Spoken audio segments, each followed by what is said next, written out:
La decisión del presidente y de la primera ministra Najara, creo que era lo que el país estaba esperando y en buena hora que ya se promulgó. Bien, estamos con el exministro de Economía, Luis Valdivieso, y también presidente de la Asociación de AFPs. ¿Cómo está, señor Valdivieso? Muy buenas noches, bienvenido. Bueno, ¿es un alivio, como ha dicho el congresista Huataz, la derogación de esta ley? ¿O le parece una señal no de las mejores? Bueno, diríamos, es una decisión del presidente, hay que respetarla. Lo importante es qué va a pasar con las personas que no tienen cobertura previsional. O sea, ahora regresamos a lo mismo que teníamos antes de la reforma. Entonces tenemos 12 millones de personas en el Perú, de 16 que están en la población económicamente activa, que hay que pensar qué es lo que van a tener de cobertura cuando lleguen a la vejez. Ahora, son más de 80.000 los que se afiliaron, los independientes que cotizaron a la AFP, y esto suma 80 millones de soles, 8 millones y medio, perdón, de soles.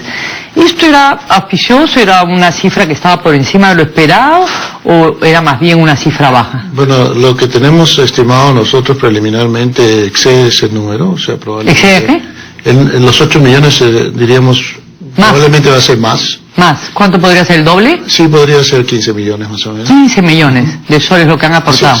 Entonces, y corresponde a más de 80.000. Claro, entonces, o sea, efectivamente, pero yo creo que lo importante aquí es, primero, que se ha dado una ley, hay que respetarla. Segundo, hay que ver la mecánica de devolución, que es lo que tiene que determinar la Superintendencia de Banca. Y tercero, diríamos, es voluntario, como han mencionado, o sea, las personas que deseen dejar su dinero en, diríamos, la alternativa más rentable financiera, indudablemente lo pueden dejar. Pero ¿Cree que va a haber gente que lo deje? Sí, sí ha habido gente que ya estaba inscrita voluntariamente desde antes, o sea, antes de que surgiera... No, pero digamos, ¿cree que va a haber gente de estos obligados a cotizar que digan, bueno, ok, yo me quedo en el sistema? Sí, yo creo que podría haber personas que efectivamente esto ha sido una motivación para pensar en su futuro y comenzar a pensar en cómo planear, diríamos, sus finanzas. Entonces, definitivamente... Claro, los que entraron con una proporción muy pequeñita, 2,5% del sueldo era el aporte, ¿no es cierto? Entonces era bastante pequeño relativamente, comparado con el 10% que aportan todos los demás. Entonces, pero diríamos, yo creo que esto ha invitado a una reflexión. Y lo que también ocasiona es de que tenemos que pensar, en este momento solamente 4 millones, diríamos, 5 millones y medio están en el sistema privado, pero hay un montón de gente que está fuera. Hay 4 millones y medio de independientes que van a tener que pensar en qué manera van a ahorrar para su futuro. Ahora, lo que dicen algunos liberales es lo siguiente: miren, ¿sabes que el Estado nunca les dio nada? ¿Por qué van a estar obligados a cotizar? Bueno, lo que pasa es que el Estado debería de haber previsto, diríamos, una ley previsional, una reforma previsional que dé, diríamos, indicaciones claras de que la gente tiene que ahorrar. Cada día vivimos más. ¿Era una ley justa o era una ley injusta? Bueno, en la medida en que no va acompañada con otras medidas, diríamos, como por ejemplo, a nadie le gusta que lo obliguen a hacer algo si hay un grupo que no está obligado a hacerlo, ¿de acuerdo? Si mañana yo digo, vamos a subir el impuesto a la renta, y tú dices, un momentito, pero ¿por qué me castigas a mí? ¿Por qué tienes muchas personas que no pagan? Muy distinto sería si yo te digo, bueno, tengo que subir el impuesto a renta porque tenemos necesidades que cubrir en el Estado, tenemos que dar servicios públicos, pero al mismo tiempo te presento esta lucha contra la evasión. Y esto es mi prioridad es luchar contra la evasión. Lo mismo tendría que hacerse ahora. ¿Cuál es la prioridad? Luchar contra la informalidad. O sea, y buscar mecanismos que permitan que la gente ahorre de manera en que le rinda lo máximo para su futuro. Y en este momento, el sistema privado de pensiones es el que más ha rendido, más que una CTS, más que, diría, un depósito a plazo de banco. Eso que usted llama rinda, para alguna gente, no sé, mucha gente piensa pues que el dinero puede caer de los mangos, pero digamos, tener una pensión de 300 soles, 400 soles, 500 soles, le parece indigno, como que lo es, ¿no? Pero bueno, eso corresponde al dinero que han cotizado, ¿de acuerdo? Exacto. Eso es una regla matemática, pero ¿no hay que revisar otras maneras, como por ejemplo dijo el congresista Lescano, de facilitarles compra de casa? Un poco difícil, pero digamos, ¿hay alguna manera más creativa de garantizar una pensión que no sea pues tan pobretona, ¿no? Bueno, vamos a comenzar por partes. Las pensiones, efectivamente, de los que se han jubilado del sistema privado, hay un 1% de los 130.000 que se han jubilado, un 1% que tiene pensiones menores de 100 soles. ¿Pero por qué se han quedado con esa pensión? Porque con 4% sobre esos 100 soles tiene acceso a esa salud. No es casualidad, no es solamente que hayan ahorrado poco, sino que cuando tú tienes 5.800 soles en tu cuenta, te los puedes llevar, puedes decirle a la AFP, dame una pensión de 150 hasta que se acabe, o dame una pensión mucho más bajita hasta que me muera, pero con esos 4% sobre eso que me das, 10 soles, con 4 soles, ¿no? O sea, yo tengo, o sea, me das 10 soles con 40 centavos, yo voy a salud y me dan servicio médico. Esa es la razón. Tienes un 25% que está por debajo de 400 soles.Esa gente no hubiera tenido pensión en el sistema público. Y es porque ahorraron muy poco. El 75% tiene 1.240 soles en promedio, que son 4 veces la pensión que se recibe en el sistema público. Entonces, el sistema, para los que están adentro, en el sistema ha rendido, y eso que no hay ningún jubilado del sistema privado que haya entrado a los 25 años, porque el sistema tiene 20 años. O sea que los jóvenes que entraron en el 93, hoy día tienen unos fondos sustantivos y van a seguir creciendo hasta que lleguen a los 65. Y ahí veremos. Pero hoy día, comenzar a juzgar al sistema, viendo los que se transfirieron del sector público, algunos que si no cumplen 20 años entre los dos sistemas, no le dan bono de reconocimiento.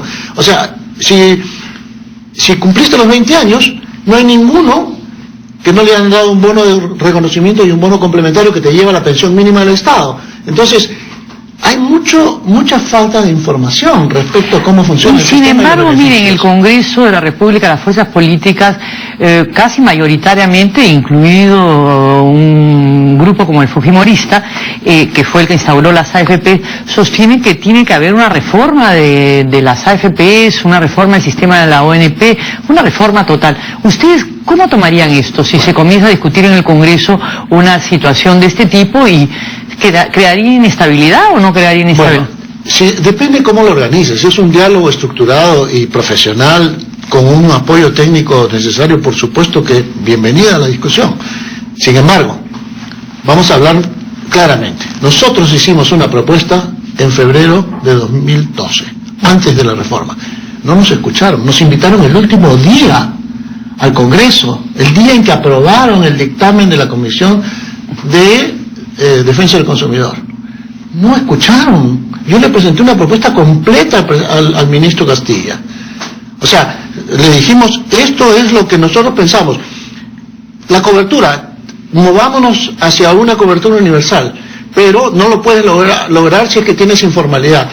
Lo más importante, la ley de trabajo.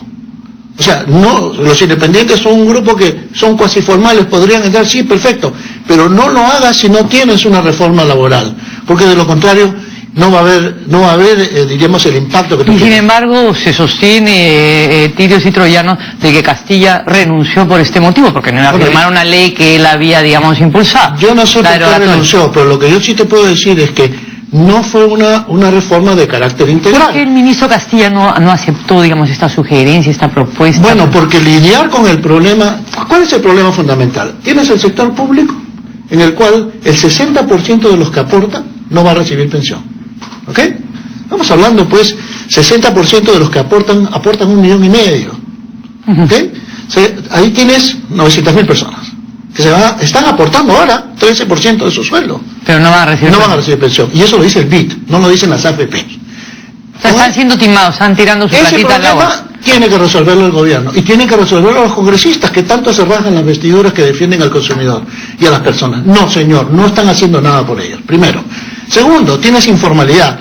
¿Cómo es posible que una sociedad pueda ser sostenible si tú tienes gente que algunos lamentablemente van a quedar desamparados? En este momento, el Perú, los que pagamos impuestos estamos sosteniendo más del 50% de las pensiones que se están pagando en la ONP y todas las pensiones de los 380.000 que están recibiendo pensión 65. O sea, ya tenemos casi 1 millón de personas a las cuales nuestros impuestos están apoyando.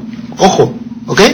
Y hay muchos mayores de 65 que están o viviendo con sus familias, apoyados por su familia o por sus ahorros, que tuvieron o de alguna otra forma.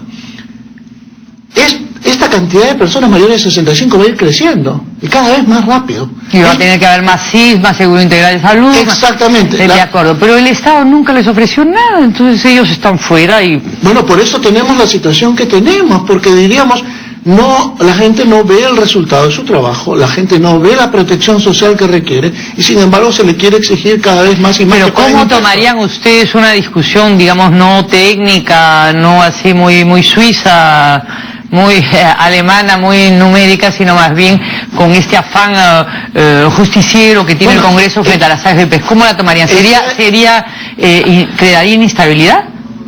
¿En qué sentido, Mariela? En el sentido que puede haber un cambio de la ley, ¿no? No, lo que es importante es lo siguiente. ¿Qué cosa requiere mejoras? ¿Qué requiere mejorar usted en la AFP? ¿Qué es lo que cambiaría usted de las AFP? ¿Le parece fantástica? Bueno, se está cambiando. La comisión es excesiva, según dicen en todas... Pero miren mal, pues, o sea, los políticos han politizado el asunto.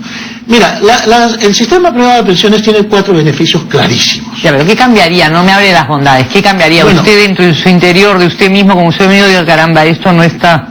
Bueno, hay cosas que cambiar. En primer lugar, acercamiento al afiliado. Hay desconfianza porque el afiliado, primero, necesita un asesoramiento mucho más cercano. Ya, ¿okay? Segundo. Eso es muy importante. Segundo, se está cambiando en este momento, todavía no se ha terminado de cambiar, el régimen de inversiones.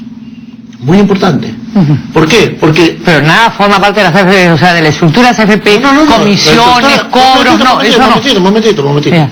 Es que rentabilidad es lo más importante, ¿ok? Yeah. Pero ¿qué pasa? Sube y baja el mercado. El administrador de fondos tiene que ser capaz de reducir esas variaciones, porque si no la gente se asusta. Y los políticos se aprovechan. Muchos políticos dicen, se cayó 5.000 millones de soles, hemos perdido, qué barbaridad, y las AFP ganan plata. Eso hay que cambiarlo, se está cambiando. O sea, y eso no necesitaba reforma, no necesitaba ley, era regulación de la superintendencia. Se está haciendo, todavía no se termina. Tercero, comisiones. Que las comisiones más altas de América Latina, no sé qué. No, señor, están bajando. Las comisiones son reflejo de una situación de economías de escala. Si tú vas a Chile tiene el costo, diríamos, la recaudación por comisiones con el fondo que administra es menos del 1%. Perú está ligeramente alrededor del 1%, un poquito por encima.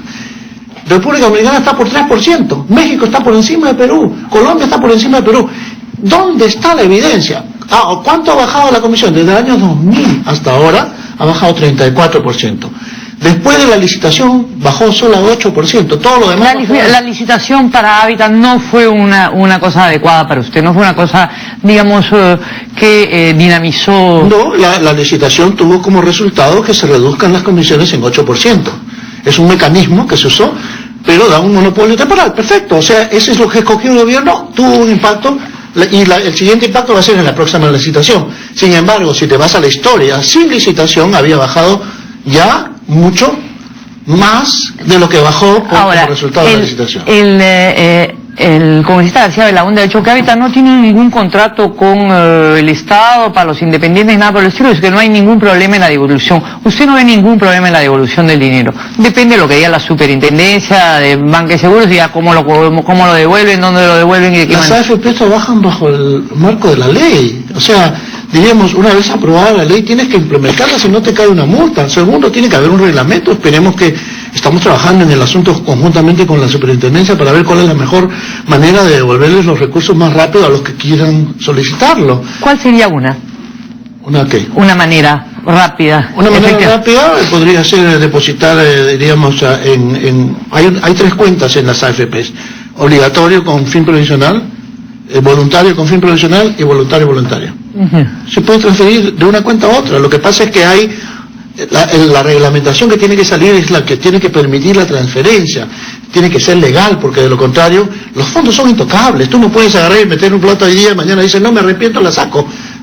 Ahora, lo otro importante, ¿qué es lo que tenemos que cambiar? Reglas estables. El clima de inversión depende de la estabilidad macroeconómica, de la predictibilidad y la estabilidad jurídica, de la implementación de la ley. O sea, tienes que tener una cantidad de factores para atraer la inversión, para atraer el ahorro. Se ha desacreditado las AFP, es brevísimo porque el tiempo ha volado. Bueno, se han desacreditado, diríamos, las han tratado de satanizar. y diríamos, han pedido espacios y lo han hecho político, cuando en realidad, y lo han hecho a base de muchas cosas que son o mentiras, o medias verdades, imprecisiones. O sea, la gente la han asustado. O sea, no puede ser posible. Y se asustó esto. el gobierno también. Bueno, no, lo que pasa es que el gobierno indudablemente ha escuchado el clamor popular. Perfecto. O sea, tiene todo el derecho de cambiarlo. La pregunta es, ¿qué va a hacer el gobierno? Y esto no depende de las AFPs, para lidiar con los 12 millones de personas que no van a tener cobertura profesional, que es una preocupación grande.